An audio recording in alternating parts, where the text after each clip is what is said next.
Cake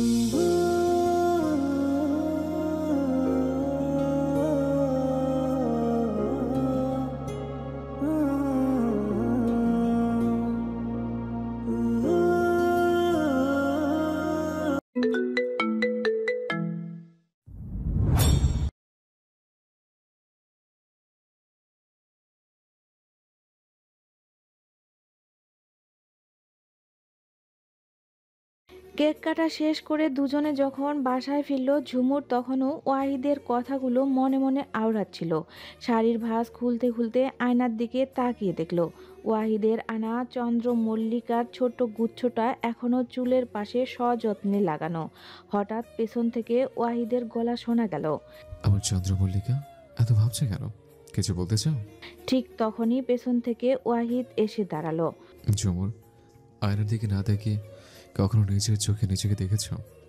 তোমার চোখে যে মুগ্ধতা, সেটা শুধু তোমাকে নয়, আমাকে বদলে দিয়েছে। ঝুমুর অবাক হয়ে তার দিকে তাকালো।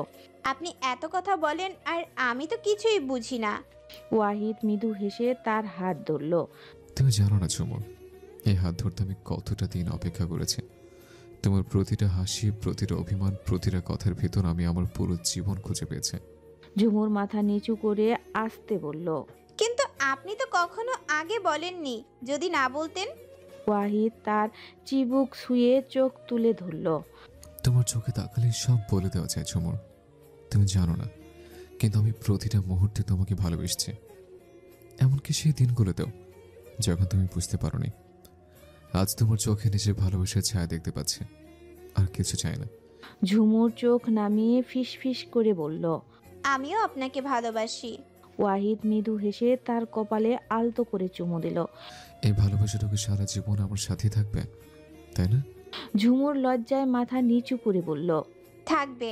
সেই রাতে তারা দুজনে আবারও হারিয়ে গেল ভালোবাসার স্রোতে, যেখানে একবার ভেসে গেলে আর কখনো পিছু ফিরে তাকাতে হয় না। নীরব রাগে ফুঁসতে ফুঁসতে বিছানার দিকে এগিয়ে গেল নীরব, কিন্তু আদিলের ব্যঙ্গ করার ধরন দেখে আর রাগ করে থাকতে পারল না। বিছানায় শুয়ে বলল, তোর মতো শালাদের জন্যই আমার প্রেম আসে না। কই বন্ধুর জন্য একটা ম্যানেজ করে দিবি, তা না খালি নিজের টাঙ্কিতেই তেল দাও। আদিল আবারও হেসে বলে, আরে নীরব ভাই, সমস্যা আমার না তোরই। কারণ তুই হাফ প্যান্ট পরে স্যুটটাই মারার মতো কাণ্ড করিস। যে মেয়েকে প্রেম নিবেদন করিস সে যদি তোকে ছোট ভাই ভাবে, তাতে আমার দোষ কি? নীরব চুপ করে শুয়ে থাকে। কয়েক মুহূর্ত পর হঠাৎ ফোঁস করে বলে, আচ্ছা আদিল, সত্যি করে বল তো, তুই কেয়াকে পছন্দ করিস নাকি মজা নিচ্ছিস? আদিল এবার গম্ভীর হয়ে যায়, চুপচাপ নীরবের দিকে তাকিয়ে বলে, সত্যি বলতে পছন্দ করি, হয়তো অনেক আগে থেকেই, কিন্তু নিজেও বুঝতে পারছিলাম না। যখন এখান থেকে চলে গেলাম না, তখন থেকেই কেয়ার শূন্যতা অনুভব করছিলাম।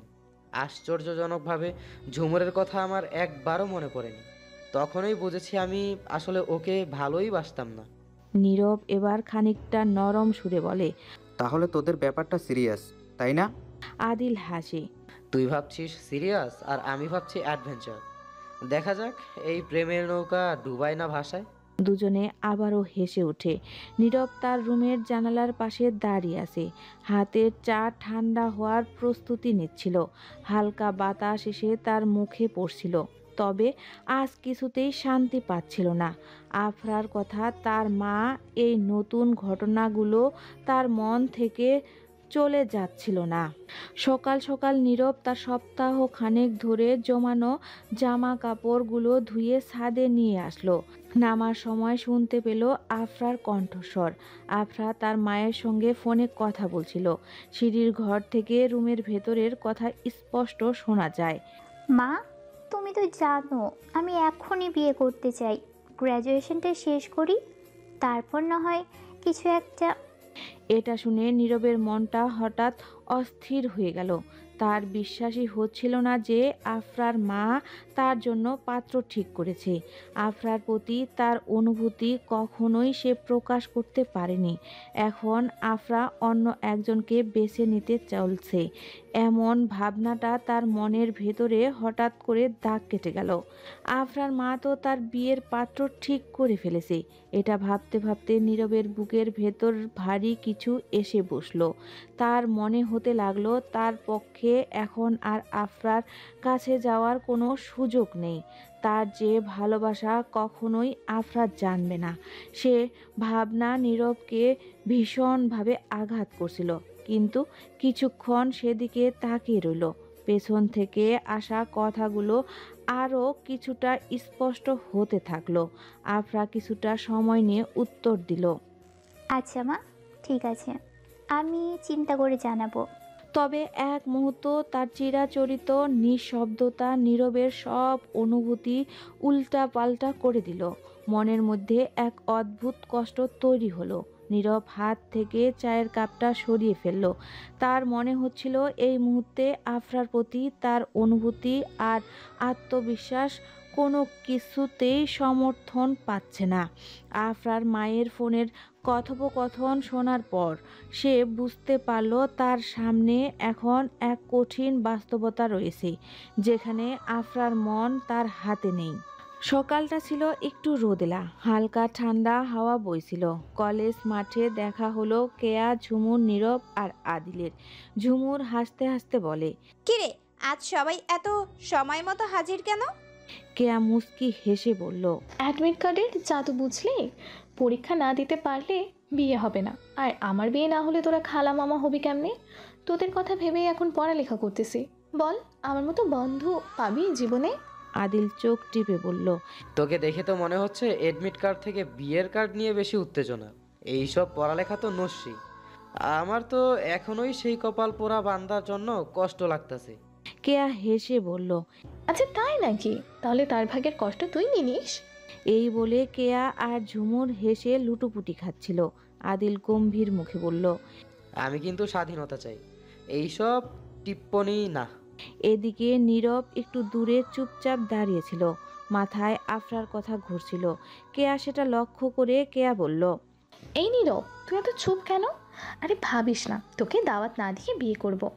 টাকা যা লাগবে সব আমার জামাই দিবে, তুই শুধু খাবি, নো টেনশন। দরকার হলে তোকে খাওয়ানোর জন্য 3টা বিয়ে করব, তবুও খাবি তুই। নীরব হালকা হাসলো, বলল, তোর কথা শুনলে পাগলেও হাসবে। নেহাত আমি ভালো মানুষ। ঝুমুর কেয়ার দিকে তাকিয়ে বলল, আচ্ছা, বিয়ের পর তোর বর ঠিক থাকবে তো? তোর বর বাঁচবে কেমনে?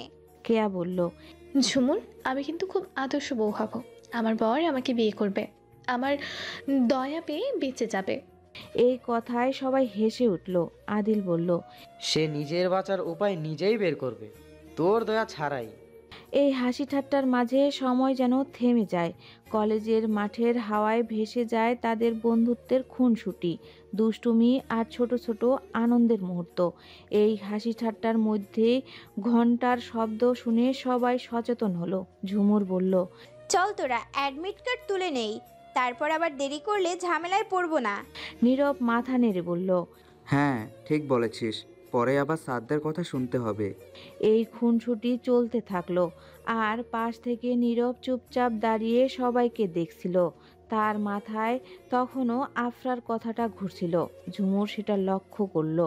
ঝুমুর হেসে বলল, নীরব, কিরে, এখানেও এত ভাবনা চিন্তা কিসের? নীরব হালকা হাসলো, শুধু কিছুই বলল না। আর সবাই অ্যাডমিট কার্ড তুলে বের হলো। কেয়া বলল, চল আজ একটু আড্ডা দিই, কফি খেতে ইচ্ছে করছে। ঝুমুর বলল, হ্যাঁ রে, আজকের দিনটা একটু আলাদা করেই কাটাই, তোরাও কি বলিস? সবাই রাজি হয়ে কাছের কফি শপের দিকে রওনা হলো। কথায় হাসিতে মজায় সময় যেন উড়েই যাচ্ছিল। কফি শপের আরামদায়ক পরিবেশ।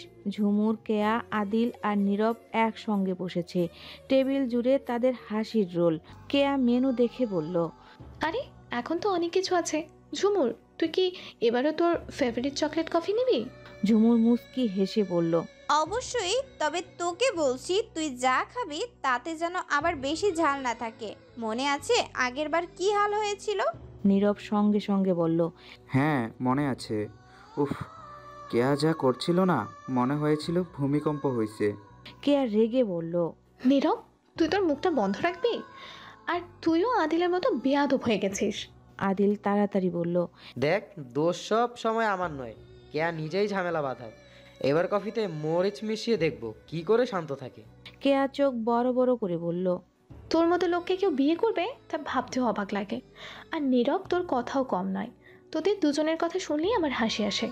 সো তোরা দুইটাই চুপ থাক। নীরব গম্ভীর মুখে বলল, পাগলে কিনা বলে ছাগলে কিনা খায় না, মানে উক্তিটা সুন্দর। আর আজকে তুই যদি ঝাল খেতে না পারিস তাহলে আমাকে বলিস, তোর খাবারে একটু চিনি মিশিয়ে দেব। সবাই হেসে উঠল। কফি আসার পর সবাই চুপচাপ চুমুক দিতে শুরু করলো। এই হাসি ঠাট্টার সময় যেন উড়ে যাচ্ছিল। কফি শপের বাতাসে ভেসে যাচ্ছিল তাদের বন্ধুত্বের রঙিন মুহূর্তগুলো। কফি শপের দুষ্টুমি ভরা মুহূর্তগুলো শেষ করে তারা সবাই বাইরে বের হলো। ঝুমুর তখনও কেয়ার দিকে তাকিয়েই হাসছিল।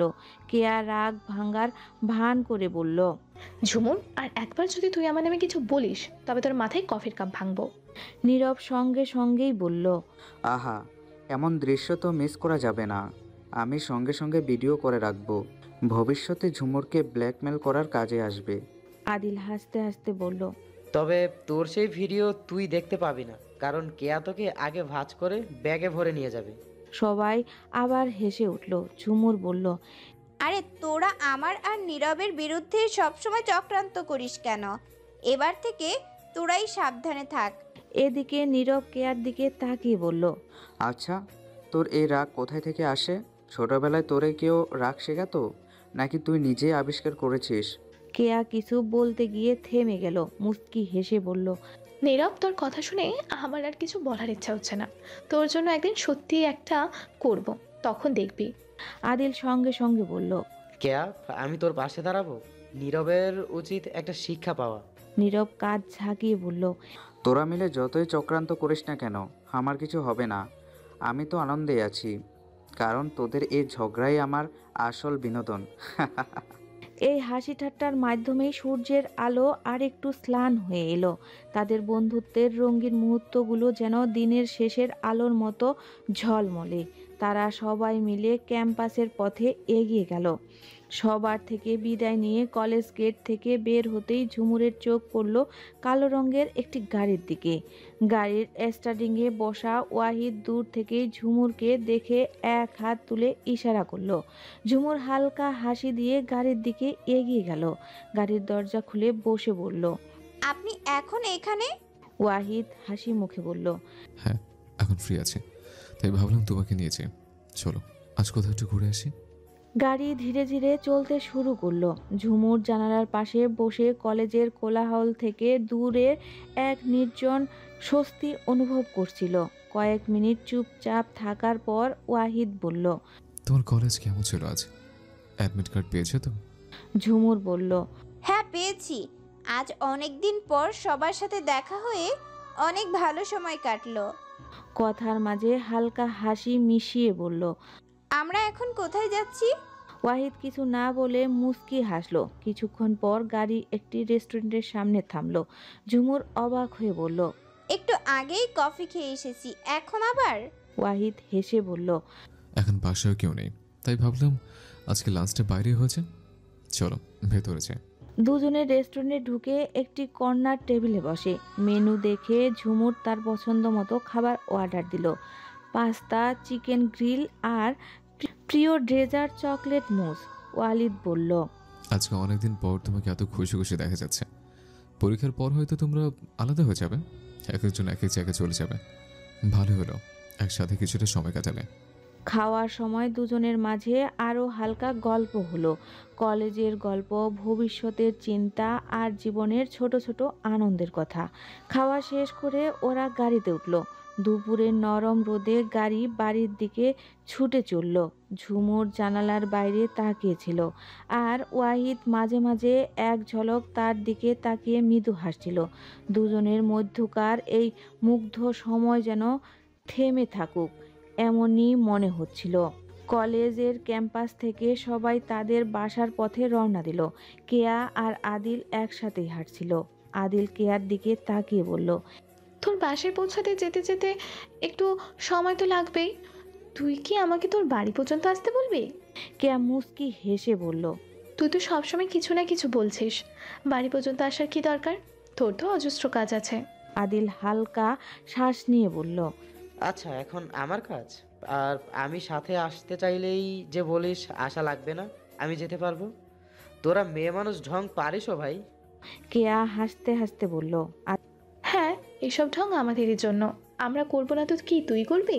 আদিল হেসে বলল, আচ্ছা কর, তুই কর। তোর বাপের রেখে যাওয়া সম্পত্তি তো। কেয়া চোখ টিপে বলল, হ্যাঁ, এখন তো কমই করছে। বিয়ের পর জামাইয়ের সাথে করব বলে জমিয়ে রাখছে। আদিল মাথা নেড়ে বলল, মাপ চাই, মাপ চাই। আর সাথে ওই বেটার আত্মার মাগফিরাত কামনা করি। এমন কথার মাঝেই তারা কেয়ার বাড়ির কাছে পৌঁছে গেল। কেয়া হাসতে হাসতে বিদায় জানালো আদিলকে। ঝুমুরের পরীক্ষা শুরু হলো। সকালে ঘুম থেকে উঠেই তার দিন শুরু হয় পড়ার টেবিলে। বই খাতা ছাড়া যেন কিছুই মাথায় থাকে না। ওয়াহিদও এ সময় বাসায় বেশি সময় কাটায়। ঝুমুরের মা হাসতে হাসতে বলতেন, এবার মনে হচ্ছে আমার মেয়েটা পড়াশোনা ঠিকঠাক করবে। ওয়াহিদ নিজে ওর পড়ার দায়িত্ব নিয়েছে বলে কথা। ওয়াহিদ ঝুমুরের পড়াশোনার প্রতি অসম্ভব যত্নশীল। প্রতিদিন সকালে ঝুমুরের জন্য নিজের হাতে নাস্তা বানিয়ে নিয়ে আসে।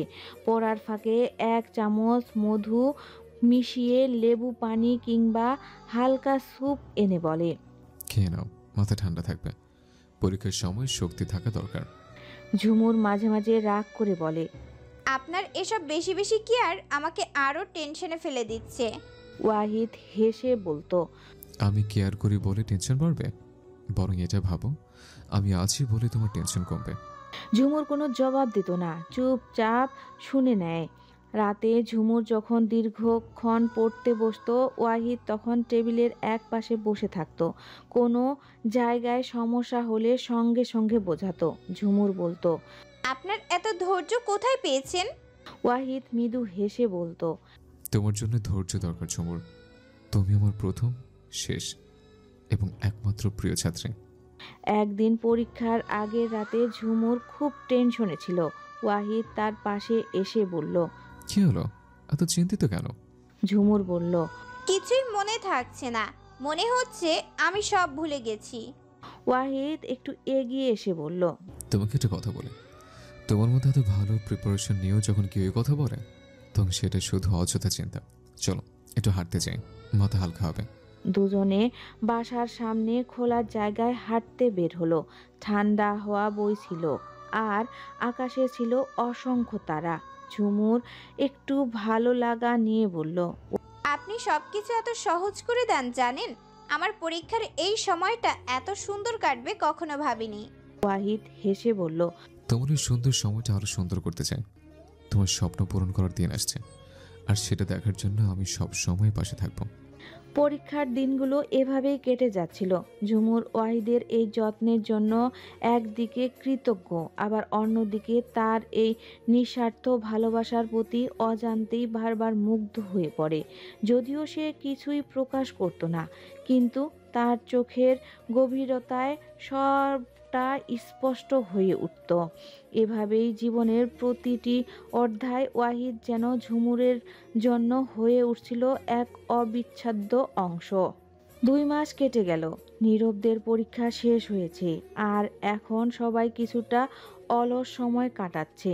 পড়ালেখার চাপ নেই, তাই সময়টা যেন কিছুটা স্থির হয়ে আছে।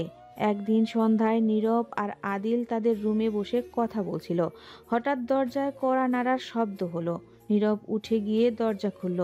দরজা খোলার পর যা দেখলো তাতে সে এক মুহূর্তের জন্য স্তব্ধ হয়ে গেল।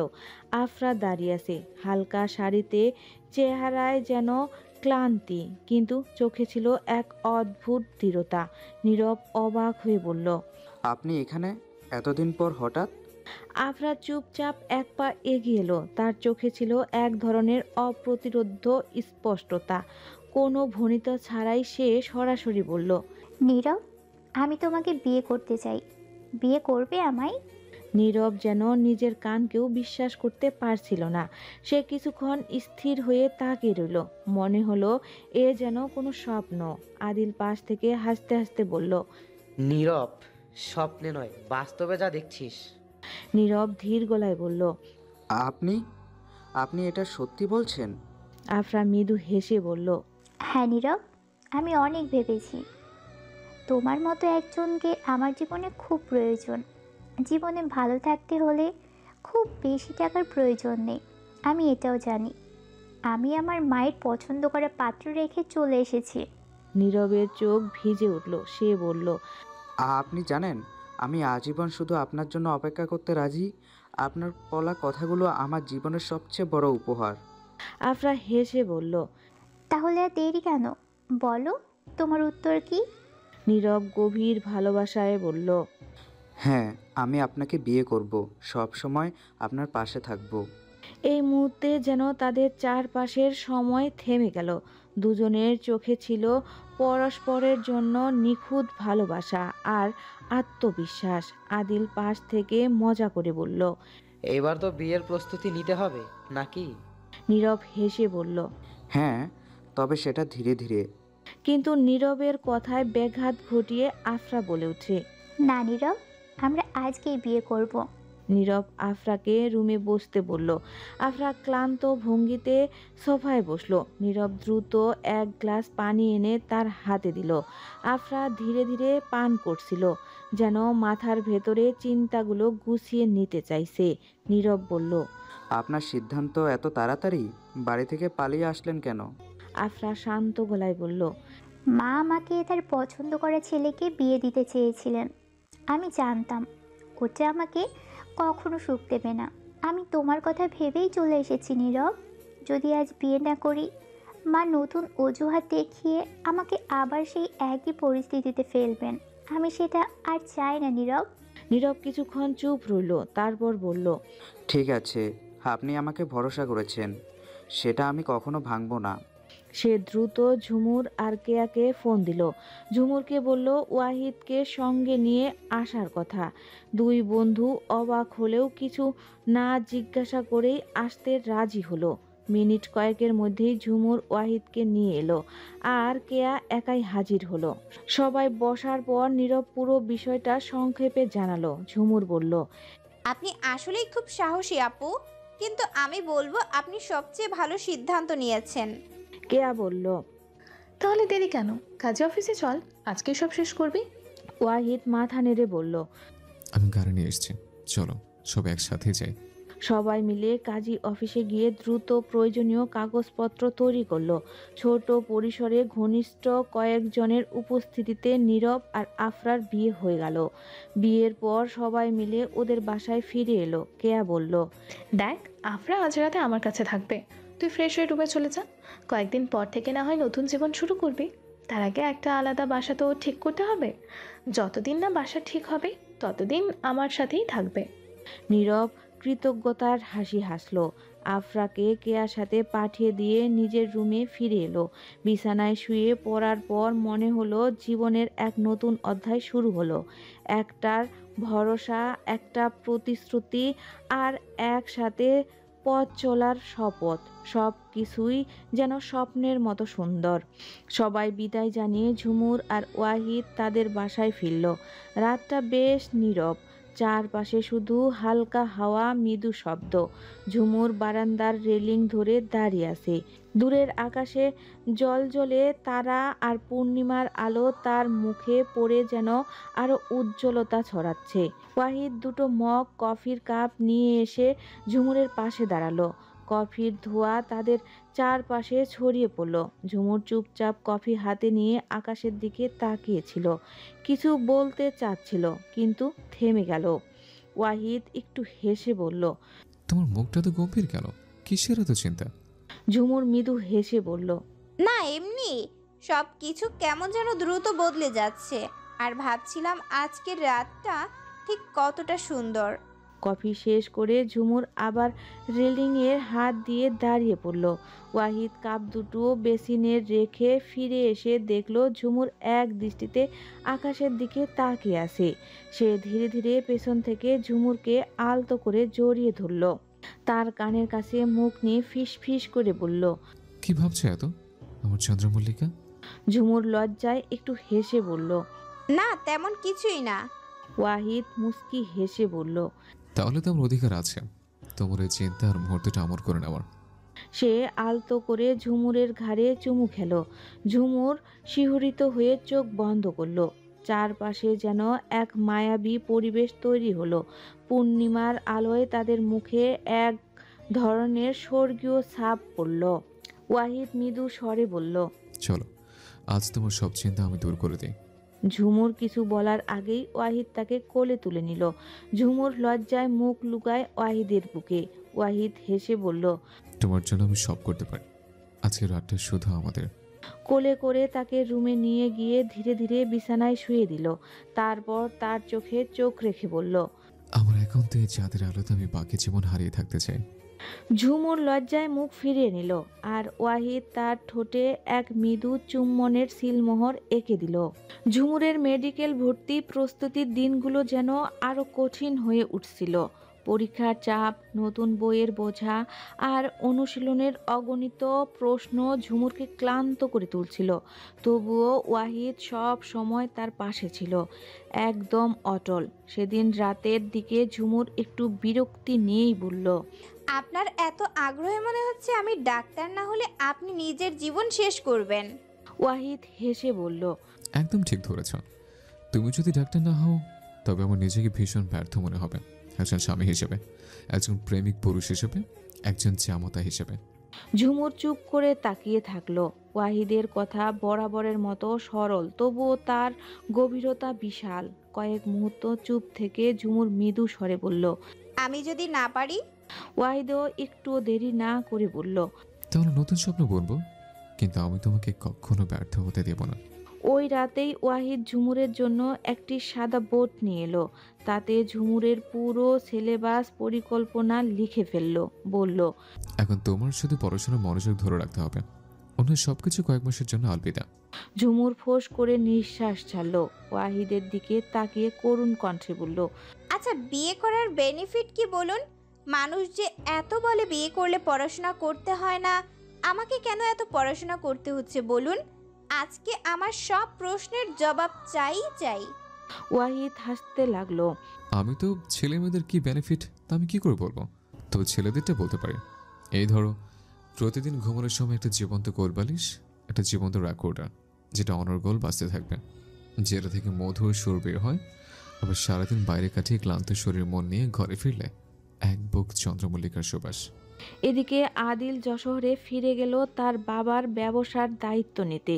সেই তার মায়ের একমাত্র ভরসা। কেয়া নিজেও তার অ্যাডমিশন প্রিপারেশন নিয়ে ভীষণ ব্যস্ত হয়ে পড়েছে।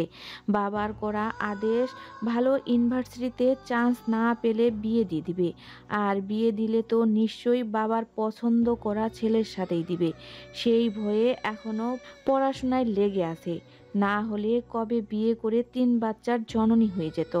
আদিলের সাথে কথা হয় দিন রাতে মিলে 2 বার। সেদিন রাতে কেয়ার একটা ফেসবুক পোস্ট দেখে আদিল রেগে গেল। ছবিতে একটি ছেলে কমেন্ট করেছে, ওয়াও লুকিং গর্জিয়াস। আদিল সাথে সাথে কেয়াকে ফোন দিল। ওই এইসব কি পোস্ট দিছিস? আর ওই ছেলেটা কে? কেয়া হেসে বলল, কেন, তোমার কি সমস্যা? কেয়া এখন মাঝে মাঝে আদিলকে তুমি করে বলার চেষ্টা করে। আদিল গলা চড়িয়ে বলল, আমার কি সমস্যা মানে? যেই ঢাকা থেকে আসলাম আর এমনিই ছেলেদের নিজের ছবি দেখানো শুরু হয়ে গেছে, তাই না? কেয়া চুপ করেছিল কিছুক্ষণ, তারপর মজার ছলে বলল, তো আমি কি করব? নিজেও তো কোনোদিন দেখতে চাও না। এই কথা শুনে আদিল স্তব্ধ হয়ে গেল। কিছুক্ষণ চুপ থেকে বলল, আচ্ছা এখন আমি দেখতে চাই না। দেখতে চাইলে বুঝি খুব ভালো লাগতো। কেয়া আদিলের কথার ইঙ্গিত বুঝতে পেরে লজ্জা পেল। প্রসঙ্গ পাল্টাতে বলল, এই তুমি আমাকে ফোন দিবে না তো, আর শুধু ঝগড়া শুরু করে দাও। আদিল রাগে ফেটে বলল, ও আচ্ছা, এখন তো মানুষ পেয়েছিস, আমি আর ফোন দিব কি করতে? কেয়া হাসলো, হাসতে হাসতেই বলল। হ্যাঁ ঠিকই বলেছ, নতুন পেলে আর পুরাতন দিয়ে কি করব? আদিল ফোন কেটে দিল, কিন্তু কেয়া কিছুই রিয়েক্ট করলো না, কারণ সে জানে ঘুরে ফিরে আবার 5 মিনিটের মধ্যেই ফোন আসবে। কেয়া এটাও জানে আদিলের রাগ, অভিমান সব কিছুই যে তার প্রতি ভালোবাসার বহিঃপ্রকাশ। অন্যদিকে আফরা আর নীরবের নতুন জীবন শুরু হলো। নীরব তার বাবার পাঠানো টাকা দিয়ে একটি ছোট্ট বাসা ঠিক করলো। বাসাটা একদম সাদামাটা, এক রুম, এক রান্নাঘর আর ছোট্ট একটি বারান্দা। সন্ধ্যায় আফরা আর নীরব একসাথে মার্কেটে গেল। একটা মাঝারি সাইজের তোশক, বালিশ, দুটো প্লেট, একটা গ্লাস, দুটা পাতিল সহ সংসারের প্রয়োজনীয় জিনিসপত্র কিনল। বাসায় ফিরে আফরা ঘর গোছাতে লাগলো। ঘরটি ছোট হলেও তাদের কাছে যেন এক পৃথিবী। নীরব কিছুক্ষণ বাইরে গিয়ে ফিরে এলো। আফরা তাকে জিজ্ঞাসা করলো, কোথায় গিয়েছিলে? নীরব হেসে বলল, তেমন কিছুই না, এক বন্ধু কয়েকটা টিউশনের কথা বলেছিল, সেগুলোই ঠিক করতে গিয়েছিলাম। এতদিন না লাগলেও এখন সেগুলো দরকার। আফরা রান্নাঘরে গিয়ে রং চা বানালো। চা ঢালতে গিয়ে দেখলো ঘরে কাপ নেই। পরে নতুন কিনে আনা একটা গ্লাসে নীরবের জন্য চা নিল। ঘরে একটাই গ্লাস ছিল, তাই আর নিজের জন্য নিতে পারলো না। রুমে এসে দেখলো নীরব বারান্দায় দাঁড়িয়ে আছে। আফরা চায়ের কাপটা রান্নাঘরের তাকে রেখে নীরবের পাশে গিয়ে দাঁড়ালো। আলতো করে হাত রাখলো নীরবের কাঁধে। নীরব আফরার স্নিগ্ধ মুখের দিকে তাকালো। আফরা নীরবের দিকে কিছু টাকা এগিয়ে দিল, বলল, নীরব, এই টাকাগুলো নাও, তোমার এখন কাজে লাগবে। নীরব বলল, এগুলো আপনি কোথায় থেকে পেলেন? আফরা শান্তভাবে বলল, আমার গত মাসে টিউশনের বেতন। তোমার সাথে সংসারের খরচ ভাগ করে নিতে চাই। এখন তোমার ভার্সিটি ভর্তির প্রিপারেশনের সময়। তুমি এখন টিউশনে নিও না প্লিজ। আমি দেখি আমার আগের টিউশনগুলো করব।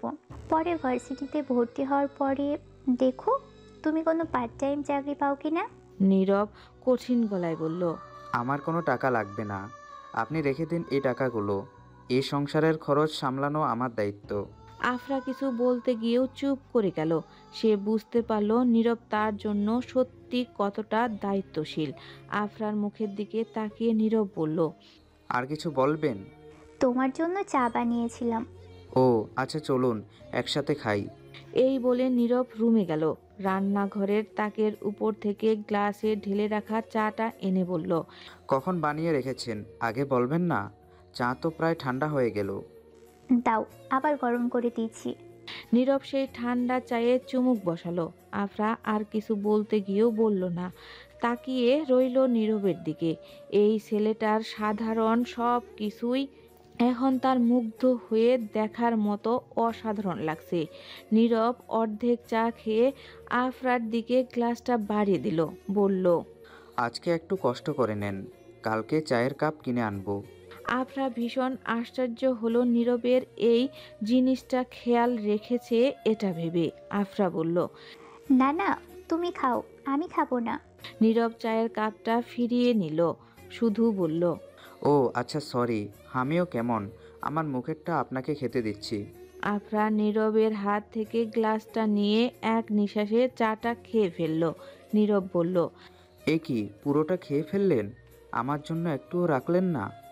আফরা কি বলবে ভেবে পেল না, শুধু বলল, চা আমার খুব পছন্দ। আফরা চুপ করে রইল কিছু মুহূর্ত। তার চোখে এক ধরনের প্রশ্ন ছিল, যে কিছু বলতে চাচ্ছে কিন্তু বলতে পারছে না। তারপর সব শেষে একটু হাসি দিয়ে সরাসরি নীরবের দিকে তাকিয়ে বলল, নীরব, তুমি আমাকে এখনো আপনি করে বলো কেন? নীরব হঠাৎ যেন অপ্রস্তুত হয়ে গেল। সে আফরার চোখের দিকে তাকাতে পারছিল না। এক অদ্ভুত অস্বস্তি তৈরি হলো। নীরবতা কাটিয়ে হঠাৎ নীরব বলে ওঠে, তুমি বলার সে অধিকার আমার হয়ে ওঠেনি তাই। এখনো হয়নি বলছো? হয়েছে বুঝি। আমাদের বিয়ে হয়েছে নীরব, এর চেয়ে বড় অধিকার কি চাই? নীরব আফরার চোখের দিকে তাকিয়ে বলে উঠল, ভালোবাসার অধিকার, যেটা সব অধিকারের ঊর্ধ্বে।